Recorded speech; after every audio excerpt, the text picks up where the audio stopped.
Hi friends, இன்றைக்கி ஒரு சூப்பரான கனவா மீன் வறுக்கலாமா? வாங்க எப்படி செஞ்சேன்னு பார்த்துடலாம். சின்ன வெங்காயம், பூண்டு, இஞ்சி எல்லாமே நறுக்கி எடுத்துக்கிடுவோம். ஒரு தக்காளி சேர்த்துக்கிடுவோம். தக்காளி விழுதை நீங்கள் அரைச்சி கூட சேர்த்துக்கலாம். இன்னும் கிரேவி நல்லா திக்காக இருக்கும். கனவா மீனை இப்போ க்ளீன் பண்ணி சேர்த்துக்கிடுவோம். தோலை கட் பண்ணிவிட்டு உள்ளே இருக்க குடல் எல்லாமே எடுத்துட்டு இந்த மாதிரி ரவுண்டாக கட் பண்ணிக்கலாம். நம்ம எந்த ஷேப் வேணாலும் கட் பண்ணிக்கலாம். நீங்கள் நீல வாக்கில் கூட கட் பண்ணலாம். நான் ரவுண்டு ஷேப்பு நிறைய வீடியோ பார்த்தேன். இதே ஃபஸ்ட் டைம் ட்ரை பண்ணுறேன். எப்படி வருது அப்படின்னு தெரியலேன்ற மாதிரி கொஞ்சம் சொதப்பலுமே இதில் நடந்துச்சு. வாங்க கடைசியாக சொல்கிறேன். இப்போ ஒரு கடாயில் தேவையான அளவு எண்ணெய் சேர்த்துக்கிடுவோம். ஒரு டீஸ்பூன் சோம்பு சேர்த்துருக்கேன். சின்ன வெங்காயம் நறுக்கி வச்சுருக்கேன். சின்ன வெங்காயத்தையும் சேர்த்துருவோம். ஒரு 10 பல் பூண்டுமே சேர்த்துருக்கேன். கருவேப்பிலை சேர்த்துக்கிடுவோம். இஞ்சி பூண்டு பேஸ்ட்டு சதத்து வச்சுருக்கேன், அதையுமே சேர்த்துருவோம். ஒரு தக்காளி கட் பண்ணி வச்சுருக்கேன். இப்போ நல்லா வதங்கட்டும். வெங்காயம் பூண்டெல்லாம் நல்லா வதங்கினதுக்கப்புறம் இஞ்சி பூண்டு பேஸ்ட்டு சேர்த்துக்கிடுவோம். இப்போ இதுவும் நல்லா பச்சை ஸ்மெல் போக வதங்கவும் ஒரு தக்காளி சேர்த்துக்கிறலாம். இப்போ தக்காளி வதங்கவுமே அரை டீஸ்பூன் மஞ்சள்தூள், தனி மிளகாத்தூள் காரத்துக்கு ஏற்ற மாதிரி நான் ஒரு 2 ஸ்பூன் சேர்த்துருக்கேன்.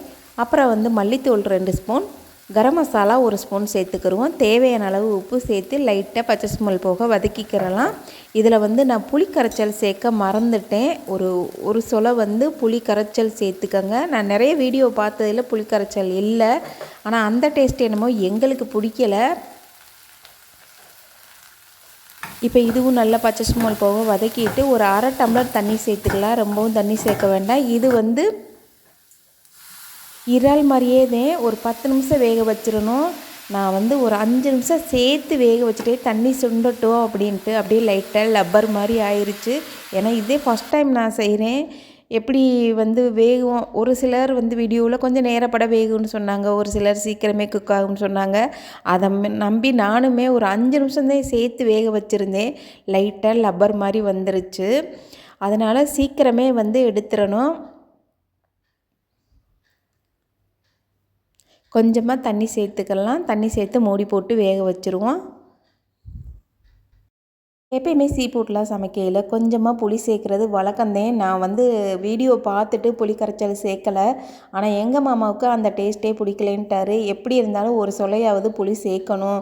எப்போயும் நார்மலாக நீ மீன் குழம்பு வைக்கிற மாதிரியே கூட வச்சுருந்தா கூட நல்லா இருந்திருக்கும் அப்படின்ட்டாங்க கடைசியில். ஏன்னா இங்கே அவரோட ஃப்ரெண்டுகிட்ட கேட்டது கொஞ்சம் நேரம் நல்லா வேக வைக்கணுன்ற மாதிரி சொன்னாங்களாமா. நானும் அந்த மாதிரி தான் ட்ரை பண்ணேன். சொதப்பிருச்சு.